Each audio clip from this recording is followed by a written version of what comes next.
महावीराय नमः। जय आत्म, जय आनंद, जय देवेंद्र, जय शिव, जय शशिकांता, जय सरिता, जय अजय, जय मंजुला।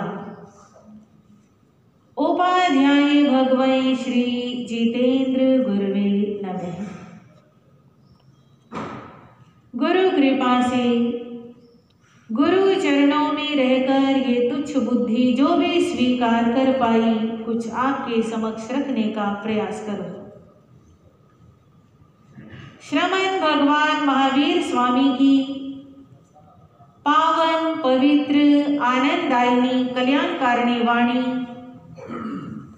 जिसमें आप श्रवण कर रहे हैं, नव तत्वों में पुण्य तत्व और पुण्य तत्व में भी अन्न पुण्य की चर्चा। अन्न पुण्य अर्थात अन्न का दान करना।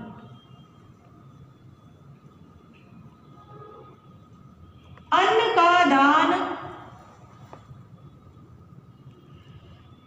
जिसे दिया जाता है, उसके पेट की आग को शांत करता है।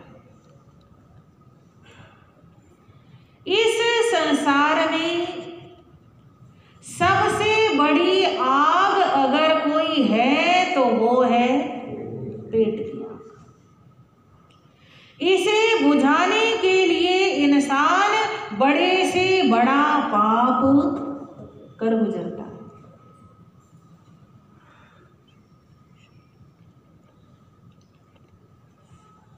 शास्त्रकार फरमाते हैं,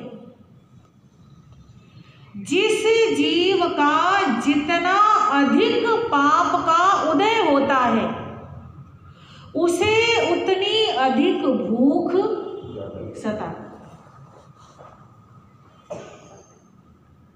जैसे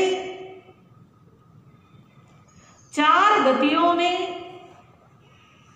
पहली गति है नरक गति,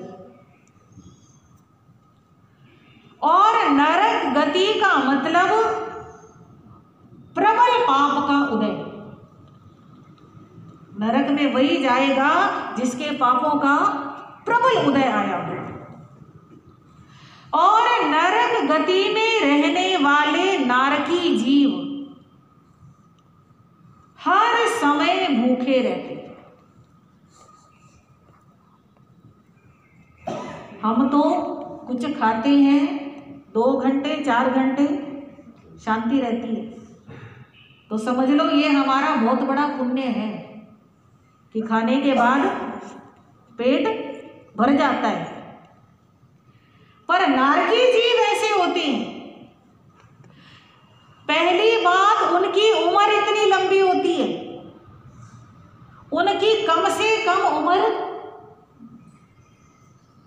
कम से कम अगर पहले नरक में जाए तो कम से कम 10,000 वर्ष, और दूसरे में जाए तो उससे ज्यादा, तीसरे में जाए तो उससे ज्यादा बढ़ती जाती है।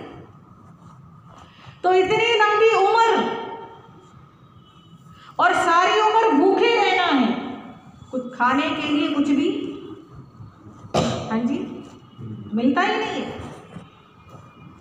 इंसान को भूख लगे, भोजन ना मिले, चुरा के भी खा लेता है, पर नारकी जीव चुरा के भी खा नहीं सकता। वहां अनाज का हो या नारकी जीवों के योग्य वैक्रिय पुद्गल का हो, क्योंकि नारकी जीवों का शरीर कैसा होता है, वैक्रिय शरीर होता है।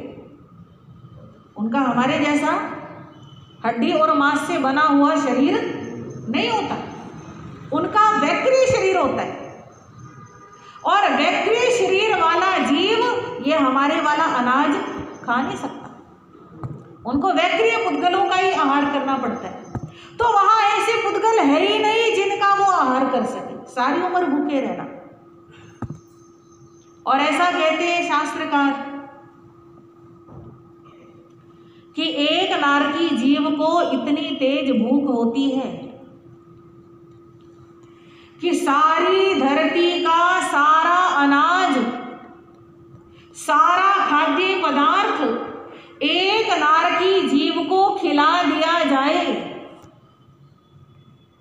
तो भी उसकी भूख शांत नहीं हो सकती, इतनी भूख होती है। तो जितना अधिक पाप का उदय उतनी अधिक भूख।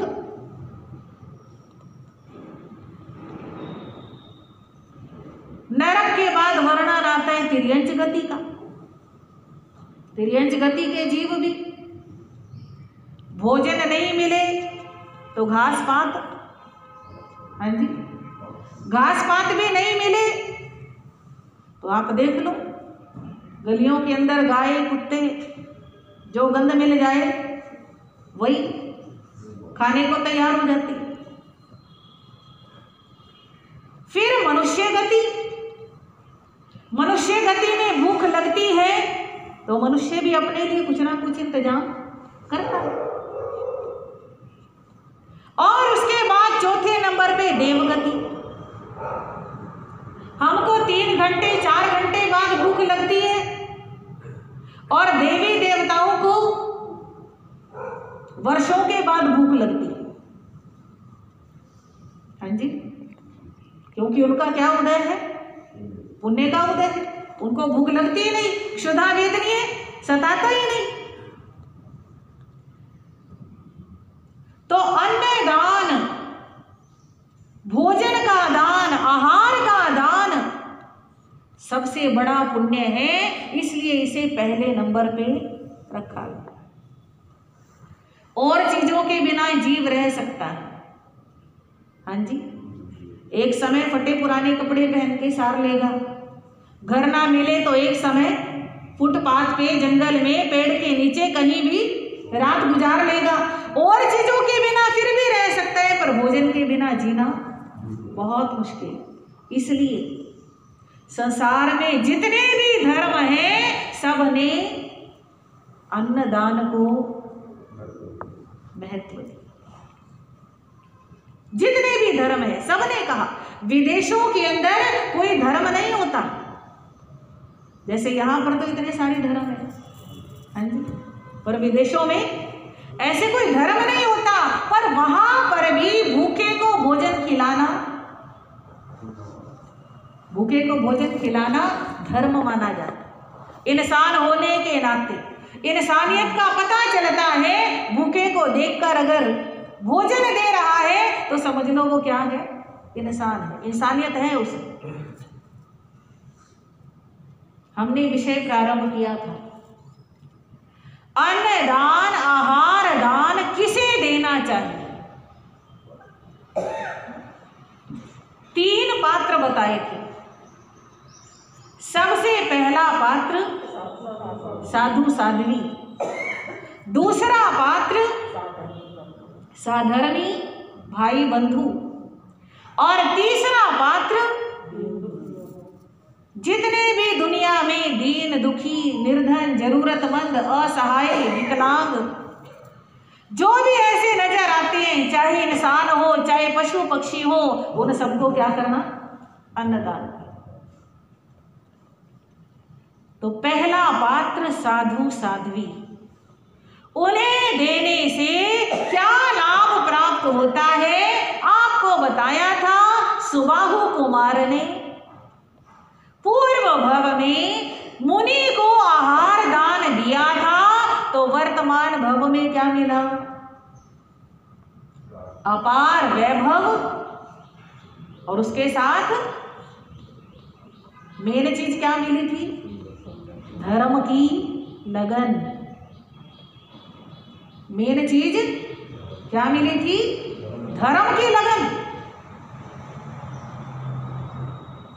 मुनि को आहार देने से, साधु साध्वी को आहार देने से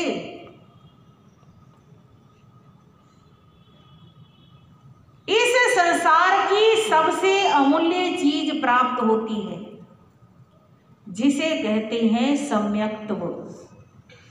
क्या कहते हैं? जानते हो सम्यक्त्व किसे कहते हैं? सम्यक्त्व का मतलब होता है कि हमारी बुद्धि सही होती है। सम्यक्त्व का मतलब होता है कि हम जिन गलत धारणाओं में जी रहे हैं उनसे मुक्ति मिलती है और सही धारणाएं हमारी बनती है।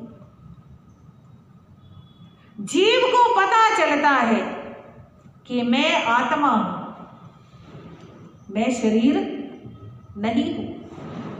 हम अपने आप को क्या मान रहे हैं? शरीर मान रहे हैं।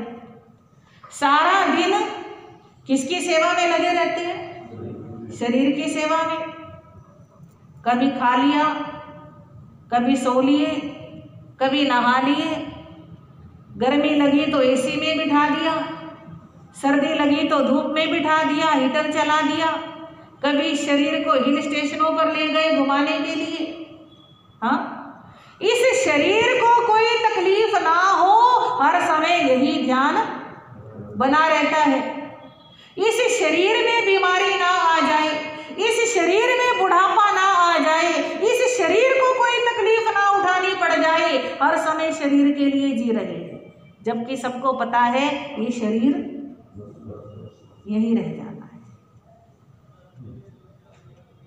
फिर भी शरीर के पीछे लगे।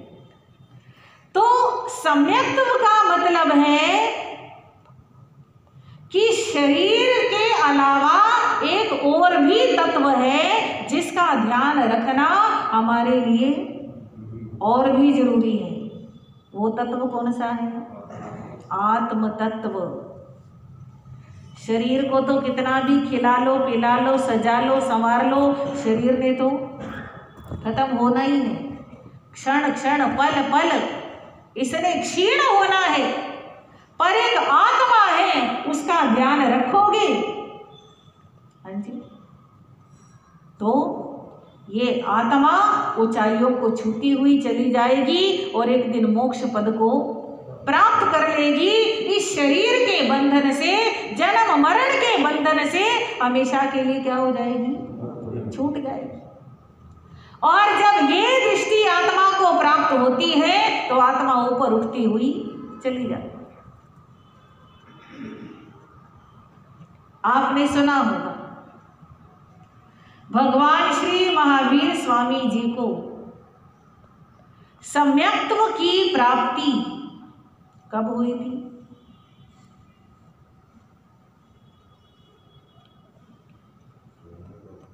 हाँ जी, 27 भव पहले। कितने भव पहले? 27 भव पहले नए सार नाम का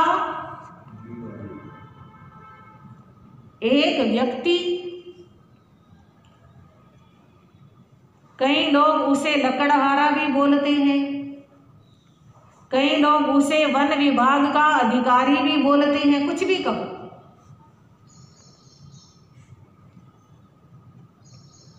नॉर्मल साधारण जीवन जी रहा है। एक दिन जंगल में लकड़ियां काटते काटते दोपहर हो गई।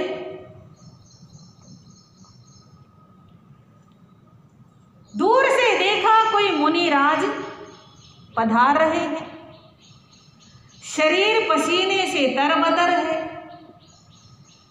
चेहरे से थकान झलक रही है, ऐसा भी लग रहा है भूखे हैं, प्यासे हैं, रास्ता भटक गए हैं। नए सार उनके पास गया, हाथ जोड़कर विनती की कि मेरे पास मेरे लिए क्या है? भोजन। और ऐसा लगता है आपको भोजन की जरूरत है, आप मेरे भोजन में से भोजन ग्रहण करो।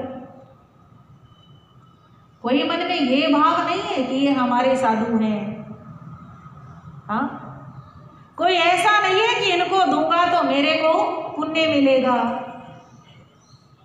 बस एक सहज इंसानियत, एक मानवता कि हमारे पास भोजन है और किसी को जरूरत है तो हमें उसको क्या करना चाहिए, देना चाहिए। सहज सी भाव है। नए सार ने मुनियों को आहार दिया, मुनियों ने भोजन ग्रहण किया और कहा भाई हम रास्ता भूल गए हैं, आप हमें जंगल से बाहर निकलने का रास्ता बताएं।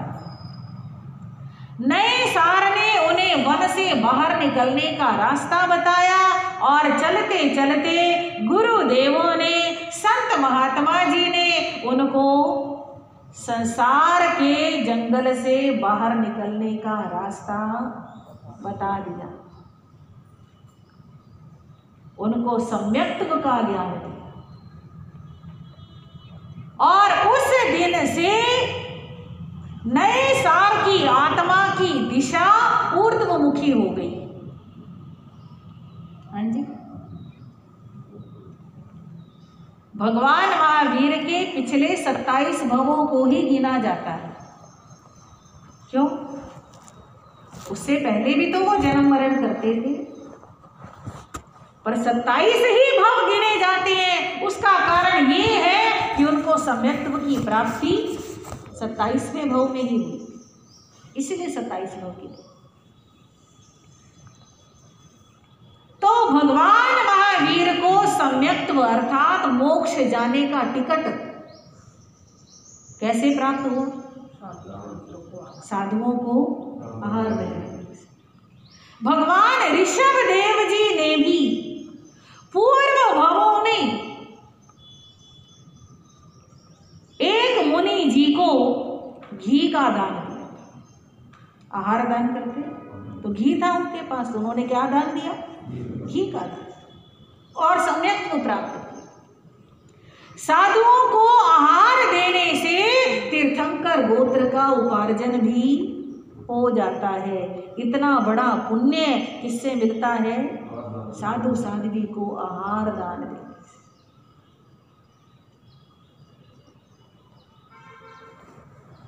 तो पहला नंबर किसका? पहले पात्र हैं साधु साध्वी, उनको निर्दोष गोचरी बहराना। जो आप अपने लिए बना रहे, साधु साध्वी को निर्दोष गोचरी देना बहुत बड़े पुण्य की बात होती है। आज के समय में ये पुण्य कमाना मुश्किल होता है। परिस्थितियां ऐसी बन गई हैं, समय का प्रवाह ऐसा चल रहा है कि चाहते हुए भी साधु साध्वी को निर्दोष गोचरी बहरा नहीं पाते। पहले के समय में मोहल्ले के बीच में स्थानक होती थी और मोहल्ले में सारे घर हुआ करते थे। हाँ, एक दूसरे का विश्वास भी होता था, घरों के द्वार खुले रहते थे। आज वो नक्शा बिल्कुल बदल चुका है। मोहल्ले से निकल करके लोग बाहर के सेक्टरों में, कॉलोनियों में, एक घर कहीं, दूसरा घर कहीं, तीसरा घर कहीं, दूर दूर घर है। आज कोई चोर ना आ जाए इस भय से दरवाजे भी बंद रखने पड़ते हैं। पहले परिवार बड़े होते थे, सबके लिए इकट्ठा भोजन बनता था और उसमें से साधु साध्वी किसी भी समय आ जाए तो कटोरदान में से रोटी निकाली और बहरा दी। पर आज जब से गैस का जमाना आया तब से इकट्ठे बना के रोटी रखने का रिवाज खत्म हो गया। अगर साधु साध्वी घर पे आए तो नमकीन बिस्कुट तो चाहे मिल जाएंगे। हाँ, नमकीन बिस्कुट तो चाहे रखे हुए मिल जाए, पर रोटी और सब्जी बहुत मुश्किल है। ये समय है। तो चलो जो भी है, हमारा कहने का भाव ये है, साधु साध्वी को गोचरी वही बहरा सकता है जिसका पूर्व पुण्य में उदय में हो, और जो गोचरी में रहता है उसे और भी ज्यादा पुण्य की प्राप्ति होती। पहला पात्र साधु संग, दूसरा पात्र साधर्मी। साधर्मी मतलब जो महामंत्र नवकार पर श्रद्धा रखता है, जो देव गुरु धर्म पर श्रद्धा रखता है, जो जीव हिंसा, झूठ, चोरी, दुराचार, शराब, मांस इत्यादि व्यसनों से दूर रहता है, उसे कहते हैं साधर्मी। चाहे वो स्थानकवासी हो, तेरापंथी हो, मूर्ति पूजक हो, दिगंबर हो, कोई भी हो, सारे आ जाते हैं उसमें। अपना हृदय थोड़ा विशाल बनाना है, अपने साधर्मी के ऊपर उपकार करने का मतलब है उसे अपने धर्म में स्थिर रखना। हाँ जी,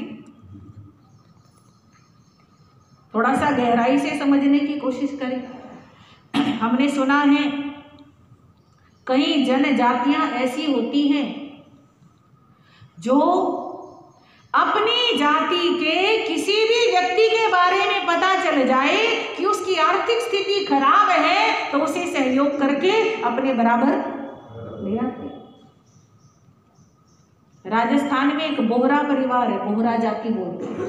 बोहरा बोहरा कहीं भी मिलेंगे, कैसे भी मिलेंगे, अगर पता चल जाए कि उसकी स्थिति नाजुक है तो वो उसको क्या कर लेते हैं, बराबर कर लेते।